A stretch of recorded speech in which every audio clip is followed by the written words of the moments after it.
Your Ford EcoBoost Turbo is a mechanical masterpiece. It spins at over 150,000 RPM, handles insane heat, and gives your F-150 or Mustang that punch you paid for.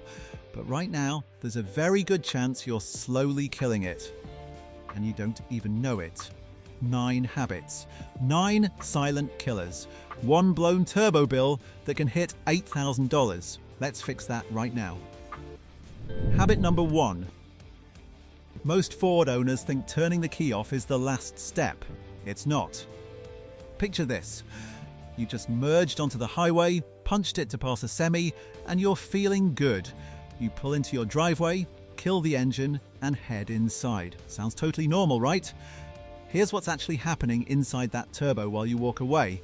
Your turbocharger was just spinning at over 150,000 RPM. The exhaust heat surrounding it, over 1,000 degrees Celsius. And the one thing keeping those bearings alive is oil constantly flowing through that housing. The second you shut that engine off, the oil pump stops. Dead.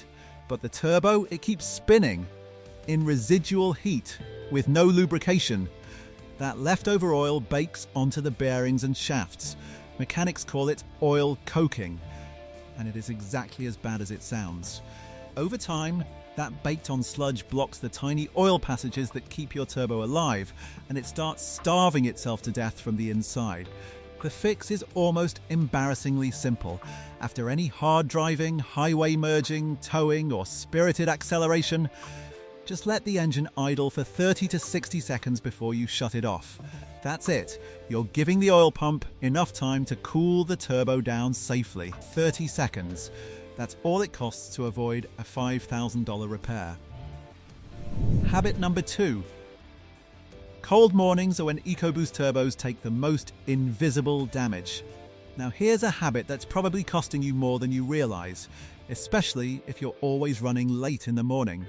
When your EcoBoost first starts up, the oil sitting in the pan is cold and thick. It takes time to get up to pressure and circulate all the way to the turbo bearings. On a 2.7L or 3.5L F-150, we're talking 1 to 2 minutes before there's enough oil flow to safely handle high RPMs.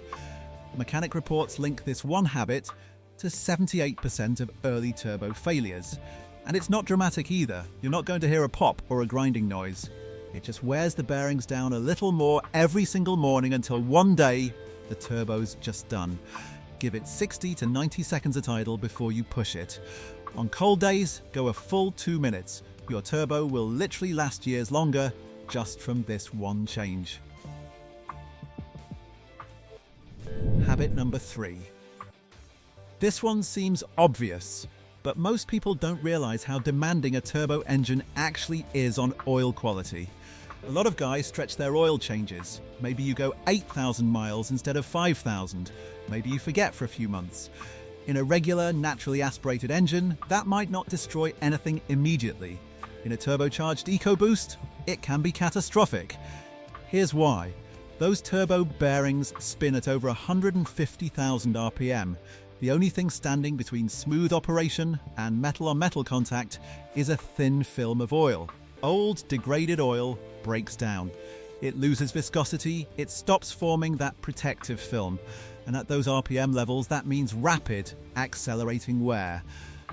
Ford EcoBoosts need synthetic oil meeting the ES M2C91A spec, and under severe driving conditions, that means changes every 5,000 miles. Not 7,500. And wrong spec oil is just as bad as old oil. Use Motorcraft filters and a quality full synthetic. High mileage F-150 owners who neglect this are looking at $5,000 turbo replacements that were completely avoidable. One more thing about this. Varnish buildup from dirty oil doesn't just hurt the turbo, it gunks up oil passages throughout the engine. By the time you notice a problem, you're not just replacing a turbo, you might be pulling the whole engine. Real quick, if this is already saving your engine, go ahead and hit that like button right now. Alright, back to it. We're only halfway through and it gets worse. Habit number 4. Towing and high gear, low RPM driving is a hidden turbo killer that most people never connect to their turbo problems. It's actually one of the most damaging things you can do to a small displacement EcoBoost. When you load a turbo engine hard at low RPMs, you create conditions for something called low-speed pre-ignition, or LSPI. That's when the air-fuel mixture ignites before the spark plug fires. The pressure spike that follows is violent. We're talking potentially piston cracking force inside your cylinders.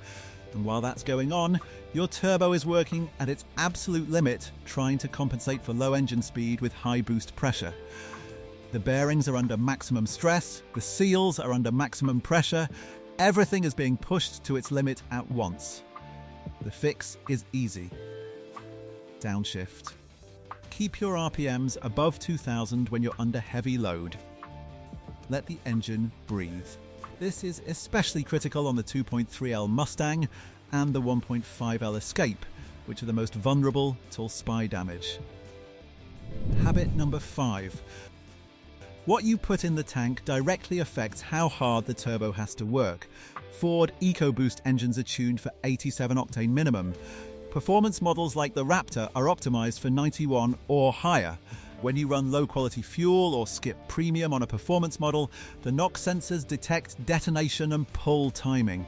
That forces the turbo to compensate, running harder and hotter than it should. On top of that, EcoBoost engines use direct injection, which means fuel sprays directly into the cylinder. That sounds great for power, but it means the backs of your intake valves never get washed with fuel. Carbon builds up over time and clogs them. Bad fuel accelerates this carbon buildup and reduces boost efficiency. Top-tier certified fuels include detergent additives that actively fight this buildup. It's not about brand loyalty, it's about chemistry. And if you're running a Raptor or a Mustang EcoBoost and saving a few cents per gallon on 87, you're trading long-term engine health for short-term savings. That math never works out in your favor. Habit number 6. A pinhole leak in an intake hose can destroy a turbo in weeks without a single warning light.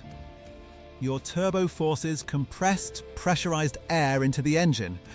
The entire intake system, from the turbo outlet to the throttle body, needs to be completely sealed for that to work properly. When a hose gets loose or a clamp corrodes, you get a boost leak. A boost leak doesn't just hurt performance. Your turbo immediately starts spinning faster and hotter to compensate for the lost pressure. It's working overtime, permanently. And meanwhile, if your air filter is dirty or there's a crack anywhere before the turbo inlet, you're pulling debris directly into a housing where the compressor wheel is spinning at supersonic tip speeds. Microscopic particles become projectiles that shred turbo blades.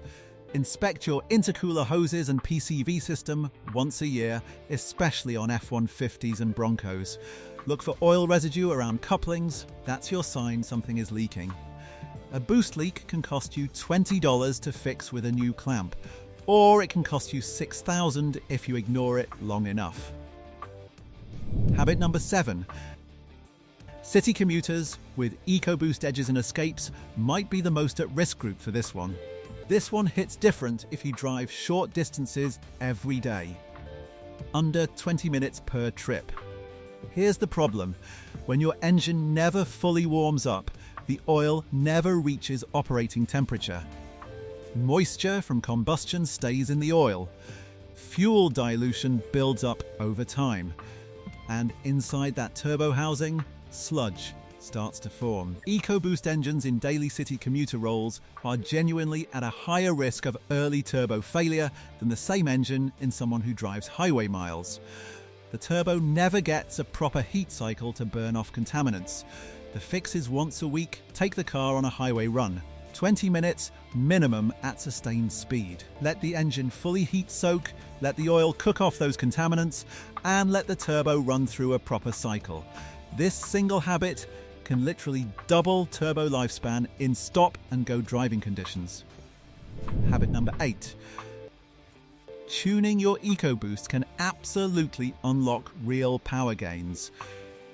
Ford's factory calibration has conservative limits that leave headroom on the table. But there's a massive difference between a professional tune done on a dyno with proper fueling and a cheap chip you bought off the internet for 60 bucks. Cheap tunes push boost levels beyond what the stock turbo hardware was built to handle. Seals fail. Bearings fail. Oil gets forced past seals, and you get oil consumption issues that spiral into bigger problems fast. We've seen guys with 40,000-mile turbos turn to scrap metal because a tune pushed boost pressure 15% over spec. If you're tuning an EcoBoost, do it right. Go to a tuner with a dyno, run quality injectors and supporting mods. Ford's factory tune was engineered to balance power and longevity over 200,000 miles. A $60 chip does not have that calibration data. Habit number 9. Your EcoBoost runs hot under boost. That's by design.